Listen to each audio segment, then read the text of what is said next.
ನಮಸ್ತೆ, ಬನ್ನಿ ಇವತ್ತು ನಾವು 1 ಪಾಟ್ ರಸಂ ರೈಸ್ ಅನ್ನು ಹೇಗೆ ಮಾಡೋದು ಅಂತ ನೋಡೋಣ. ಇದಕ್ಕೆ ನಾವು ನಮ್ಗೆ ಬೇಕಾಗಿರುವ ಯಾವ್ದಾದ್ರೂ ತರಕಾರಿ ಹಾಗೂ ಅಕ್ಕಿ ಬೇಳೆ ಎಲ್ಲ ಹಾಕಿದ್ರಿಂದ ಇದು ಒಂದು 1 ಪಾಟ್ ಮೀಲು. ಬನ್ನಿ ಹಾಗಾದ್ರೆ ನೋಡೋಣ ಇದನ್ನ ಹೇಗೆ ಮಾಡೋದು ಅಂತ. ಇದಕ್ಕಾಗಿ ನಾನು ಒಂದು ಮಸಾಲೆ ರೆಡಿ ಮಾಡ್ಕೋಬೇಕು. ಅದಕ್ಕಾಗಿ ಕರಿಮೆಣಸಿನಕಾಳು, ಸ್ವಲ್ಪ ಜೀರಿಗೆ ಇದನ್ನೆಲ್ಲ ಹಾಕೊಂಡು ಸರಿಯಾಗಿ ಹುರಿದ್ಬಿಟ್ಟು ಇದಕ್ಕೆ ಬೆಳ್ಳುಳ್ಳಿ ಇನ್ನೂ ಸ್ವಲ್ಪ ಸರಿಯಾಗಿ ಹುರ್ಕೊಂಡು ಇದನ್ನು ಸಣ್ಣಗೆ ಜಜ್ಕೊಳ್ಳಿ. ಇದು ತರತರಿಯಾಗಿ ಜಜ್ಜಿರ್ಬೇಕು.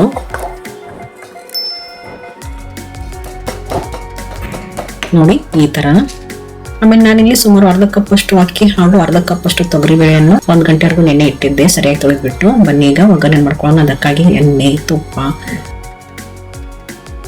ತುಪ್ಪಕ್ಕಾದ್ಮೇಲೆ ಸಾಸಿವೆ, ಜೀರಿಗೆ, ಕರಿಬೇವು ಸೊಪ್ಪು, ಒಣಮೆಣಸಿನ್ಕಾಯಿ, ಹಸಿಮೆಣಸಿನ್ಕಾಯಿ ಹಾಗೂ ನಾವು ಮಾಡಿಟ್ಟಿರುವ ಅಥವಾ ಜಜ್ಜಿರುವ ಮಸಾಲೆ, ಸ್ವಲ್ಪ ಟೊಮೆಟೊ ಹಾಗೂ ಸ್ವಲ್ಪ ಈರುಳ್ಳಿ ದಪ್ಪ ಹೆಚ್ಚಿರೋದು, ಸ್ವಲ್ಪ ಇಂಗು ಇದನ್ನೆಲ್ಲ ಹಾಕೊಂಡು ಈರುಳ್ಳಿ ಟ್ರಾನ್ಸ್ಪರೆಂಟ್ ಆಗುವವರೆಗೂ ಇದನ್ನ ಸರಿಯಾಗಿ ಬೇಯಿಸ್ಕೊಳ್ಳಿ.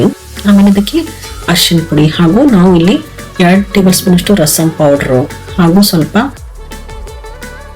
ಹುಣಸೆ ನೀರನ್ನು ಹಾಕಿ ಇದನ್ನೊಂದು ಸರ್ತಿ ಸರಿಯಾಗಿ ಬಾಡಿಸ್ಕೊಳ್ಳಿ. ಆಮೇಲೆ ಇದಕ್ಕೆ ನಾವು ತೊಳೆದಿರುವ ಅಕ್ಕಿ ಮತ್ತು ಬೇಳೆಯನ್ನು ಹಾಕೊಬೇಕು. ಇದನ್ನ ಒಂದ್ ಸರ್ತಿ ಸರಿಯಾಗಿ ಬಾಡಿಸ್ಕೊಂಡ್ಬಿಟ್ಟು ಇದಕ್ಕೆ ಸುಮಾರು 2 ರಿಂದ 2.5 ಕಪ್ ಅಷ್ಟು ನೀರನ್ನು ಹಾಕೊಳ್ಳಿ.